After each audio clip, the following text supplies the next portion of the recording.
Buenos días y bienvenidos a todos y a todas a una nueva edición de las IFP Talks. Las IFP Talks son una iniciativa de IFP Innovación en formación profesional y consisten en entrevistas en directo con ponentes de máximo nivel de diferentes sectores, con los que hablamos y conversamos sobre el futuro del profesional de la IFP y la empleabilidad. Para ello tenemos hoy a José Fernando García Ródenas. Él es University Programs Spain Leader en IBM Spain, la multinacional de tecnología y consultoría que todos conocéis. Y con José Fernando reflexionaremos sobre cómo encajan en la actualidad la tecnología y la educación y qué importancia tiene la formación en este ámbito para el empleo. Buenos días, José Fernando. Hola, buenos días, ¿qué tal? Muy bien. Pues nada, encantado de estar aquí con vosotros. Espero que compartamos unos minutos interesantes para todos los que nos están escuchando. Pues muchísimas gracias, primero de todo, por estar aquí, por querer compartir con nosotros este ratito y sobre todo por querer dejarnos aprender de ti, de tu experiencia y de tu saber. Muy bien. Si te parece bien, José Fernando, empezamos un poco, nos cuentas sobre IBM y sobre el papel que desempeñas tú en la empresa y así de esta manera entenderemos mucho mejor lo que después queremos que nos cuentes. Muy bien, pues nada, IBM, os cuento, es una multinacional de origen estadounidense. Llevamos mucho más de 100 años dentro de los mercados. En España cerquita ya de 100 también. Y a lo que nos dedicamos básicamente es a estar en el filo entre lo que es tecnología y lo que son los negocios, las industrias. Por lo tanto, es muy adecuado que hablemos de la importancia de la educación en las industrias desde el punto de vista de IBM. Actualmente, y es obvio, no os voy a contar nada nuevo, como gran empresa multinacional estamos obligados continuamente a reinventarnos. Siempre estamos haciendo movimientos estratégicos hacia áreas de nichos de mercado que nos interesa por cuestiones diversas. Y actualmente nuestra estrategia está girando alrededor de la cloud híbrida abierta y las soluciones de inteligencia artificial. Creemos que ambas partes son muy importantes para todo lo que se va a desarrollar en el mundo actualmente y hacia el futuro, y por eso IBM se está posicionando en ese área. Y respecto a mi labor en IBM, pues yo represento la parte de los programas que tiene IBM de acompañamiento a las entidades educativas, y lo que hacemos es, por una parte, ayudar a la investigación de las universidades y entidades educativas, y para eso tenemos a nuestra gran división de IBM Research, que probablemente sea uno de los laboratorios corporativos más influyentes en el mundo. Prácticamente no hay novedad tecnológica que haya ocurrido en todo este siglo y el siglo pasado en la que no haya intervenido de una u otra forma IBM. Y la segunda gran área en la que yo trabajo es justamente ayudar a las entidades educativas a que los estudiantes conozcan cuáles son las herramientas y las tecnologías que se van a usar en el futuro y acompañarles en ese viaje. Porque al final lo que nosotros pretendemos es ayudar en empleabilidad.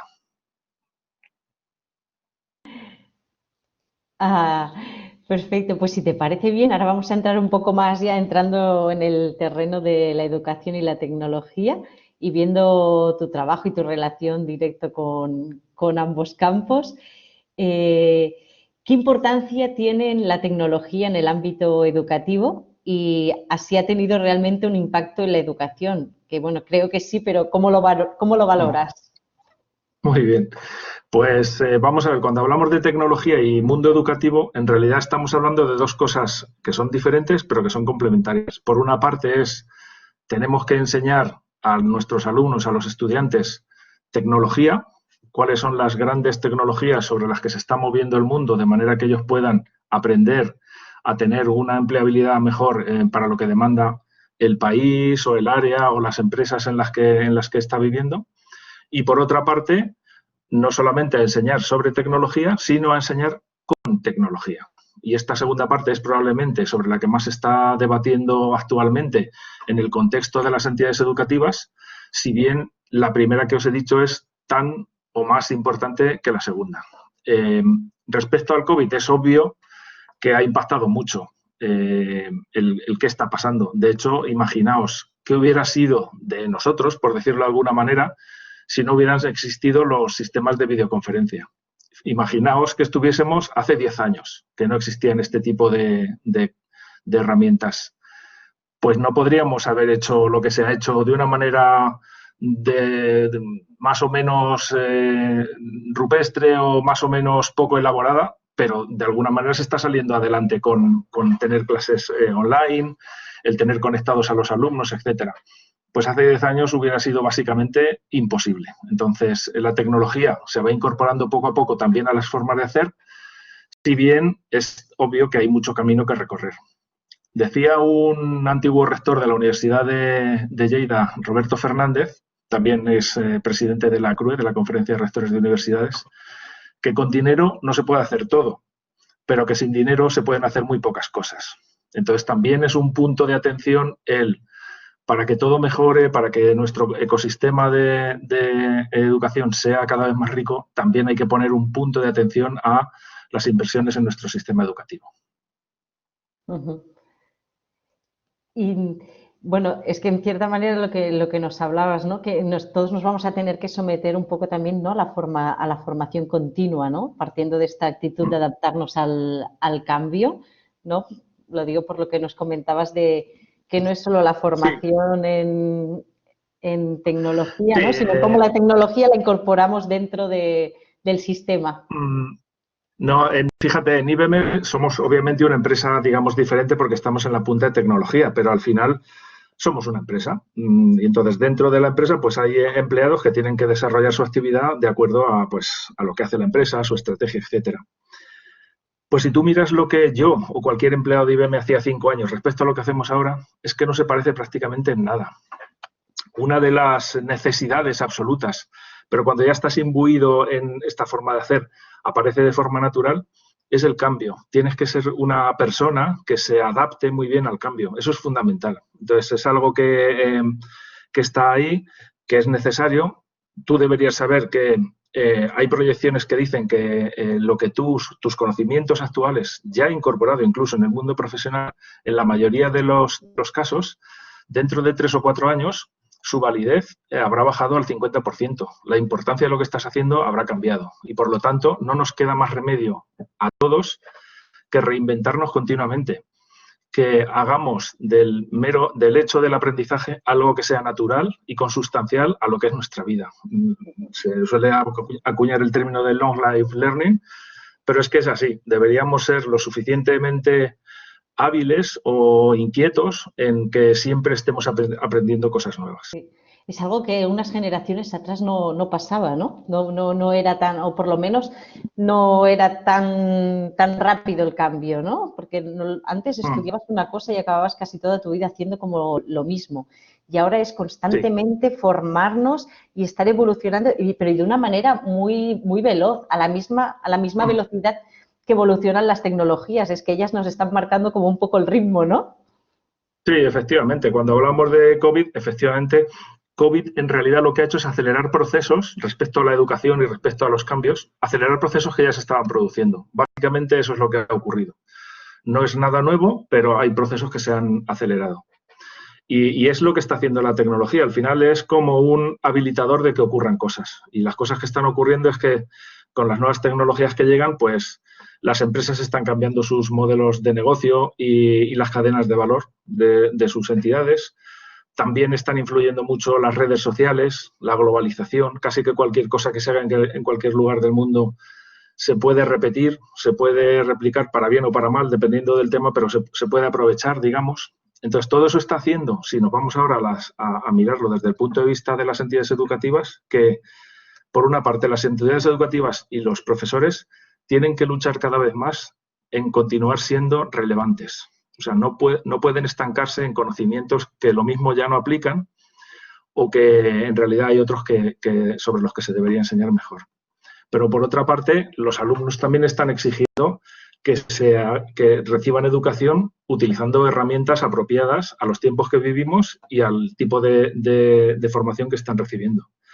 Y por otra parte, y en algún otro momento pues podemos hablar también de ello, ocurre que se está atomizando mucho el mercado de trabajo. O sea, antes, como tú comentabas, pues tenías ingenieros, tenías médicos, tenías un conjunto, digamos, relativamente acotado y relativamente fácil de tener en la cabeza respecto al tipo de profesiones que había. Pero ahora se ha atomizado muchísimo. Y ahora incluso desde el punto de vista y poniéndonos en los zapatos de los padres o incluso de los educadores, es que es difícil qué aconsejar a tu hijo sobre qué estudiar, porque no nos alcanza a saber tanto diferente oferta de empleos que hay, que van apareciendo por unas partes y que van o desapareciendo o siendo menos relevante por otras. O sea que sí, es un conjunto, digamos, difícil actualmente, pero bueno, yo creo que es en ese sentido muy interesante. Volviendo atrás un poco a la evolución del sistema educativo, ¿cómo son las aulas en la actualidad? Bueno, está ocurriendo un hecho que es obvio y es que por cuestiones de natalidad se está reduciendo en general el número de alumnos en nuestro sistema educativo. Eso está ahí. Luego es también claro que las diferentes leyes educativas que se van promulgando pues también afectan al cómo se va moviendo y cómo evoluciona el sistema educativo. Digamos que en general, como todos los contextos de gobierno, suelen ser movimientos lentos y la tecnología en realidad lo que está haciendo es estresar esos movimientos. La incorporación de tecnología en las aulas, pues como mencionaba antes, pues es algo que no es fácil, que tiene sus implicaciones no solo de estrategia, digamos, de la institución, sino también que tienen necesidad de inversiones económicas, pero se va haciendo poco a poco. Y desde luego es un movimiento necesario porque deberíamos salir del viejo esquema de maestro pizarra, alumnos que toman apuntes y hacer las clases como más, no sé si decir colaborativas o entre alumno y profesor más comunicativas. Sí, ¿no? A lo mejor Por más decirlo de así. tú a tú, más de Sí, asesoría, más de relación directa. eso es. Sí, sí, sí, efectivamente. Sí, que un poco lo que perdemos con las tecnologías, ¿no? Pero que no perdamos el Claro, trato, sí, sí. Sí, detrás de todo está lo humano, está clarísimo. O sea que sí, efectivamente eso debería existir siempre. Entonces, ¿tú cómo ves las aulas del futuro? Yo lo veo como algo que ya estamos viendo casi actualmente. Es una mezcla entre presencial y remoto. La enseñanza blended, la enseñanza que se acomode a las necesidades, que sea flexible en cuanto al cómo, que no sea lo mismo pues para alumnos de tales edades que para alumnos que están ya incorporados al mundo profesional.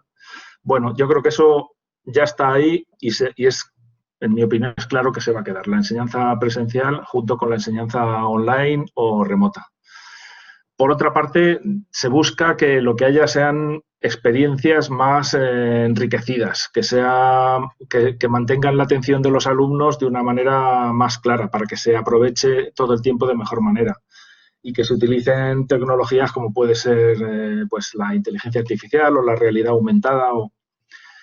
Y luego, por otra parte, algo que se debería intentar buscar es más flexibilidad para poder incorporar nuevos tipos de contenidos y formas de enseñar de una manera más fácil y sin demasiadas cortapisas en cuanto a nuestro sistema. Y al final de lo que estamos hablando es de aprender haciendo. Aprender no tanto en modo lección que imparte un maestro, como en la antigua Grecia o en la antigua Roma, sino que se aprenda haciendo, interactuando con los sistemas para que puedas aprender de un modo más práctico. Yo creo que en todo esto se están dando pasos, estamos en un camino que probablemente sea correcto, pero el asunto sería acelerarlo, lo cual no es fácil, porque estamos en un sistema que no lo fomenta, digamos, ese tipo de habilidades. Hay entidades educativas que lo han entendido muy rápidamente y lo están aplicando y de hecho son adalides en este tipo de enseñanza y por lo tanto lo están utilizando a su favor porque es atractivo. Entonces el aprender haciendo es algo atractivo y que a los alumnos les gusta. Y entonces, pues bueno, pues es una forma que yo creo que está ahí para quedarse y para desarrollarse cada vez más porque tiene mucho potencial. Ujú. Hablando de la inteligencia artificial, ¿cómo puede ayudar a los profesores? Uf, este es un tema que podría ser infinito y nos daría para estar toda la hora hablando y sin problemas. Pero bueno, yo te comento algunos datos. Pues la inteligencia artificial al final de lo que viene a hacer de alguna manera es ayudar. Igual que en su momento cuando ocurrió la revolución industrial, pues en realidad era la máquina de vapor que nos ayudaba desde el punto de vista de la fuerza, de poder mover cosas sin necesidad de esfuerzo humano. Pues ahora tenemos delante de nosotros otra especie de revolución, que es una revolución que viene a ayudar a nuestra inteligencia, ayudar a nuestra mente, a que podamos tener a nuestro favor un montón de componentes que nos ayuden en la toma de decisiones. Si nos acercamos más a lo que es la realidad de la vida del aula o de los profesores, pues es que hay muchísimos temas. Te comento algunos, por ejemplo, el etiquetado de contenido de una manera inteligente, de manera que sea mucho más fácil de encontrar, o intentar analizar cuáles son las preferencias de los estudiantes desde muchos puntos de vista, desde el punto de vista de la atracción, de cuál es mi oferta formativa, de si incluyo este grado o este otro dependiendo de lo que yo estoy viendo que demanda el mercado. Ahí se puede aplicar también mucho de inteligencia artificial. Luego también se puede aplicar en todo lo que tiene que ver con asistentes virtuales, que probablemente es una de las áreas que más se ha desarrollado en general en cualquier industria, pero que también tiene aplicación en el caso de la educación. Asistentes virtuales que ayuden al alumno en todo su viaje durante su estancia en la entidad educativa, por decirlo así, que le ayude a elegir cursos, a elegir si es un alumno que viene de otro sitio, que le ayude incluso a elegir dónde vivir, un piso o un colegio mayor o un lo que sea, para poder vivir, cuál es el contexto del campus, dónde están las aulas, cuáles son mis horarios, qué debería estudiar si estas son mis competencias. Ahí los asistentes virtuales tienen un recorrido sin ninguna duda muy, muy interesante para el futuro. Y también para las recomendaciones de qué cursos hacer o qué no hacer. También podría ayudar la inteligencia artificial a mejorar el diseño de los simuladores que se utilicen para hacer educación y, desde luego, y por supuesto, para tener una visión completa, como se suele denominar visión 360 de los estudiantes, en el sentido de comprender qué es todo lo que es este estudiante, comprender cuáles son sus fortalezas y sus debilidades, con el fin de ayudarle a que un posible riesgo de fracaso se convierta en un éxito de acuerdo a sus cualidades y características. Al final, de lo que estamos hablando en este sentido es en la personalización de la educación, que es algo en lo que hay que desarrollar mucho y vamos a ver mucho en el futuro. El ser tratados cada uno como un individuo que tiene unas cualidades y una diferenciación que puede ser interesante y que no sea, digamos, pan para todos, sino que sea algo más personalizado. Más personalizado, ¿no? Sí. Uh-huh. Y bueno, volviendo un poco a los conocimientos tecnológicos de los alumnos, ¿tú cuáles crees que serán a largo plazo unos básicos?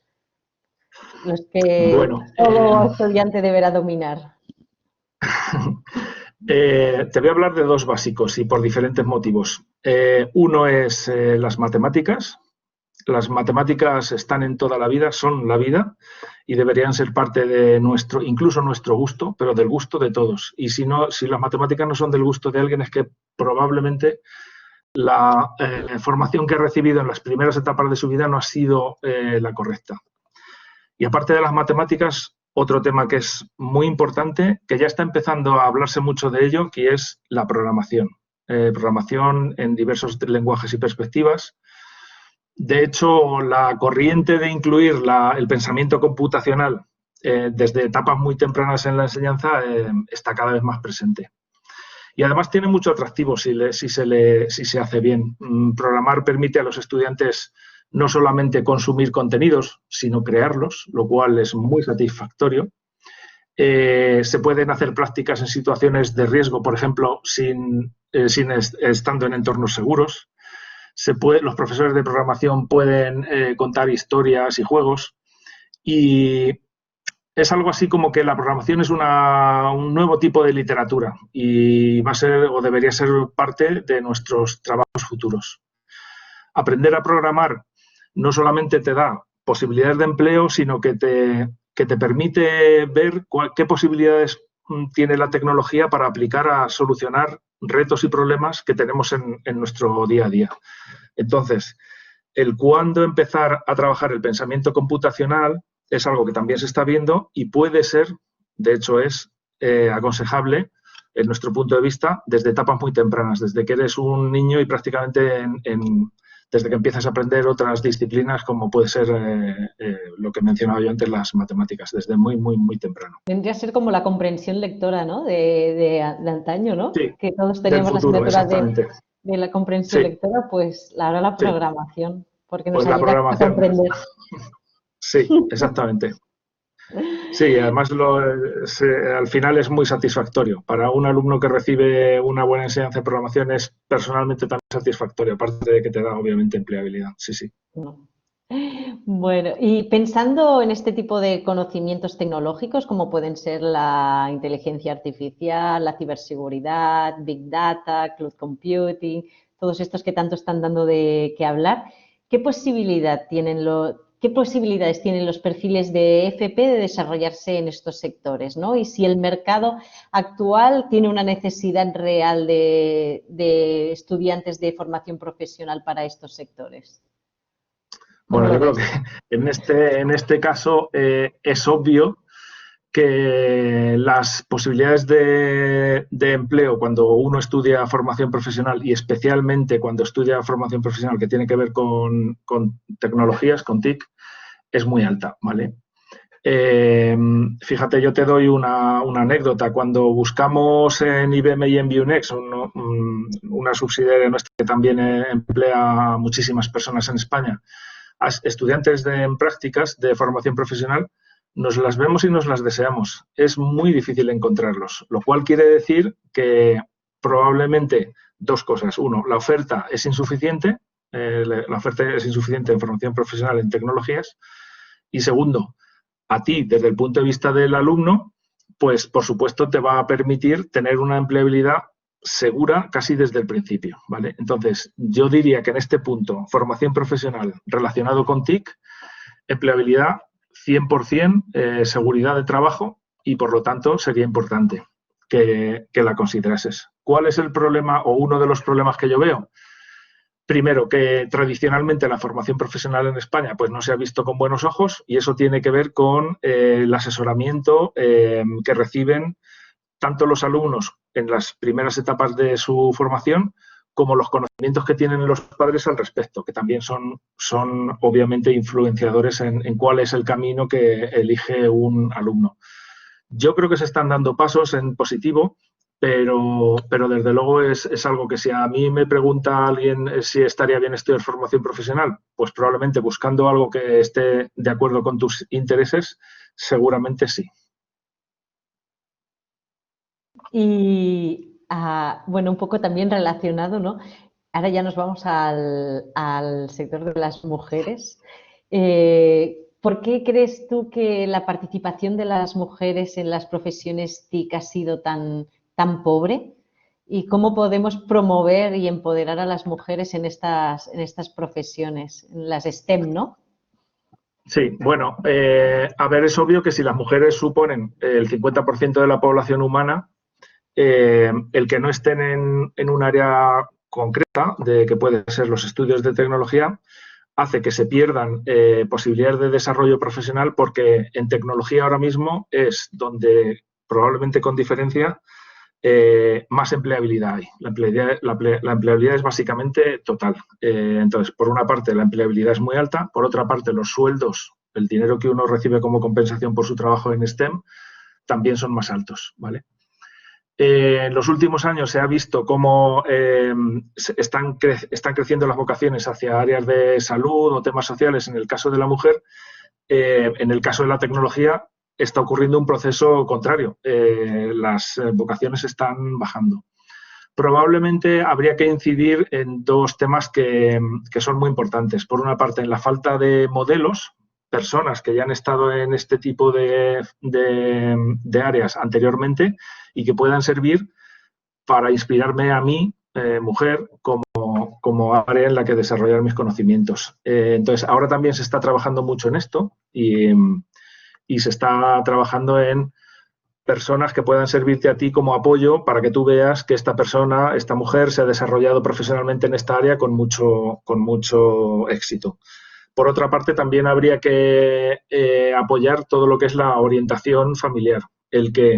Lo que tú estás escuchando en tu casa de consejos respecto a hacia dónde dirigir mi futuro profesional, pues tenga también en cuenta este tipo de tecnologías y este tipo de áreas profesionales. Y luego, finalmente, también me gustaría mencionar lo que he dicho en un momento anterior, el enseñar las matemáticas en edad muy temprana de forma inspiradora ayudaría mucho a que, en este caso, chicos y chicas, niños y niñas, eligiesen mejor hacia dónde orientar sus estudios. En una investigación que hicimos desde el punto de vista de Digitales, que es la patronal que agrupa a las empresas de tecnología en España, hace un año, y os invito a leerla, El desafío de las vocaciones STEM se llama, se concluye una de las causas de por qué no se estudia mucho en temas de STEM es porque en etapas muy tempranas la formación en matemáticas que hemos recibido a los 4, a los 5, a los 6, a los 7 años ha sido deficiente, ha sido no muy inspiradora y sin ayudar a los alumnos a comprender que las matemáticas pueden ser primero, y de hecho lo son un camino absolutamente esencial para todo lo que tiene que ver con lo humano y son una vía por la que tú puedes seguir luego un camino de estudios interesante que te lleve a carreras que tengan que ver, a carreras o estudios que tengan que ver con lo STEM.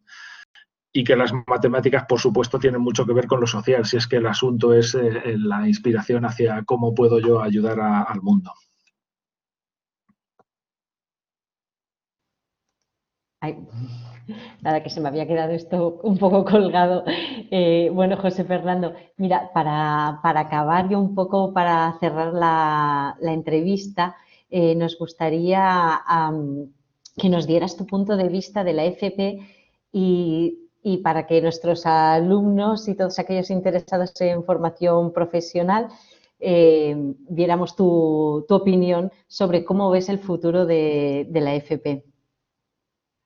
Pues mira, yo sinceramente veo un futuro muy brillante de la formación profesional. El Centro Europeo para el Desarrollo de la Formación Profesional apuntaba en un estudio reciente que va a haber mucha más demanda en cualificaciones de nivel intermedio y superior de formación profesional, al menos hasta dentro de 5 años, al menos, y una disminución en la demanda de trabajadores con bajo nivel educativo. Y esta demanda coincide con los mandos intermedios y los técnicos cualificados, es decir, con lo que son los técnicos y técnicos superiores de la formación profesional.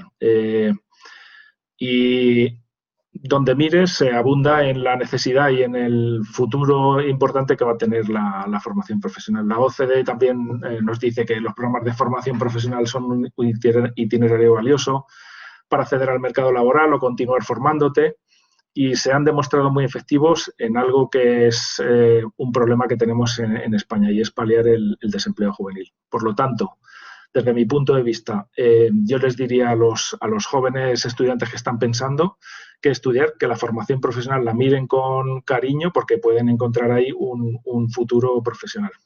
Y que no dejen de estudiar inglés, no lo hemos mencionado, pero estudiar inglés es importante. No es lo único, pero es importante, ¿vale? La programación en inglés. Sí, efectivamente.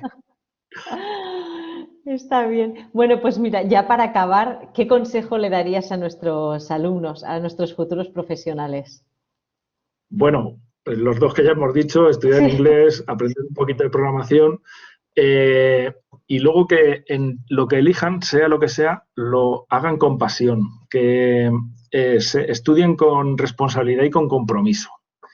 No porque se les obligue, sino porque es ahí donde va a estar su futuro profesional. Y estamos en esta vida y uno de los parámetros esenciales, aparte de tener buena salud, es poder tener un trabajo donde puedas tener una vida digna y rica. O sea que yo les diría que eso, que estudien con responsabilidad, que mantengan el compromiso del estudio porque eso les va a permitir tener una vida más rica y seguramente feliz. Sí, la actitud y la pasión, ¿no? Porque le van a tener que dedicar mucho tiempo. Sí.